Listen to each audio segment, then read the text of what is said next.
পরবর্তী যে বড় খবরের দিকে নজর রাখবো, নিজের বাড়ি থেকে শনিবার দুপুরে বেরিয়েছিলেন নাসির উদ্দিন খান। প্রথমে হারোয়াতে নিজের ইটভাটায় গিয়েছিলেন ব্যবসায়ী। সন্ধ্যার পর সেখান থেকে নিউ টাউনে যান।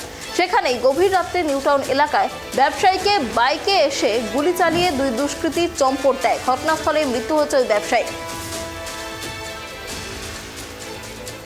এই বিষয়ে আরো বিস্তারিত জানবো, আমাদের সাথে রয়েছে আমাদের প্রতিনিধি গোপাল। গোপাল, দেখো যেমনটা জানা যাচ্ছে, ব্যবসায়ীকে নিউ টাউন এলাকায় গুলি করা হলো এবং সেখানেই তার মৃত্যু হয়েছে এবং দুষ্কৃতীরা তারপর বাইকে করে পালিয়ে গেছে বলে জানা যাচ্ছে।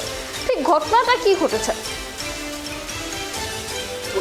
ভাঙড়ের এক ব্যবসায়ী, দক্ষিণ চব্বিশ পরগনার যে ভাঙড় রয়েছে সেই ভাঙড়ের একজন ব্যবসায়ী ছিল। তার নিউ টাউন এলাকায় ইটভাটা রয়েছে। নিউ টাউন এলাকায় প্রতিদিনের মতো সে গতকাল কিন্তু নিউ টাউন থানায় গিয়েছিল। ওই ব্যক্তির নাম হচ্ছে নাসির উদ্দিন খান। এই প্রসিদ্ধ ব্যবসায়ীর ইটভাটাকে কেন্দ্র করে এর আগেও একটি সমস্যা তৈরি হয়েছিল। পরবর্তীকালে সেই সমস্যার সমাধান হয়। নাসির উদ্দিন খান ওখানে দাপটের সঙ্গে ব্যবসা করছিলেন, ভালো নামও ছিল। গতকাল তিনি সন্ধ্যার পর নিউ টাউন এলাকায় যান।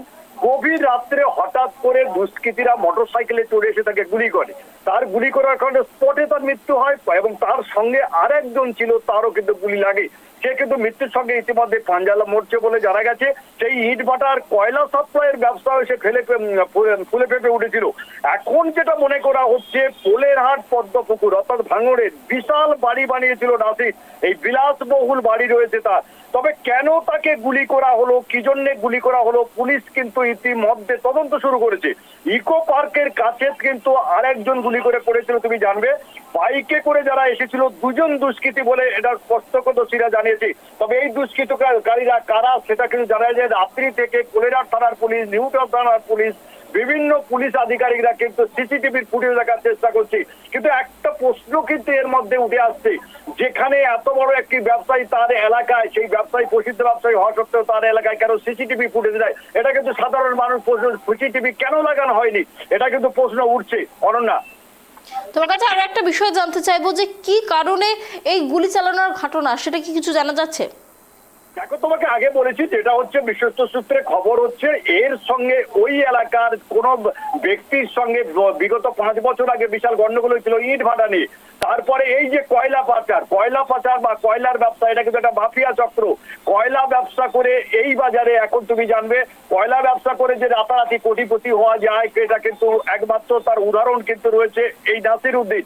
কারণ আজ থেকে 10 বছর আগে যখন ছিল সাধারণ খেটে খাওয়া মানুষ, হঠাৎ করে সে কয়েকশো কোটি টাকার মালিক হয়ে যায় এবং কয়লা ব্যবসা শুরু করে, ইট ভাটা শুরু করে। এবং ওর জ্বালায় নিউ টাউন এলাকার বেশ কিছু জায়গাও কিনেছিল, ওর জ্বালায় অন্যান্যরা কিনতে পারছিল না। তাই ব্যবসায়ীদের যে মধ্যে গন্ডগোল থাকবে কিংবা দুষ্কৃতীদের সঙ্গে কিংবা লেনদেন নিয়ে গন্ডগোল থাকবে বলে মনে করা হচ্ছে। তবে তদন্তে পুলিশ রয়েছে, আসল তথ্য হয়তো বেরিয়ে আসবে কয়েকদিনের মধ্যে। অনন্যা, অনেক ধন্যবাদ আমাদের সঙ্গে থাকার জন্য গোপাল।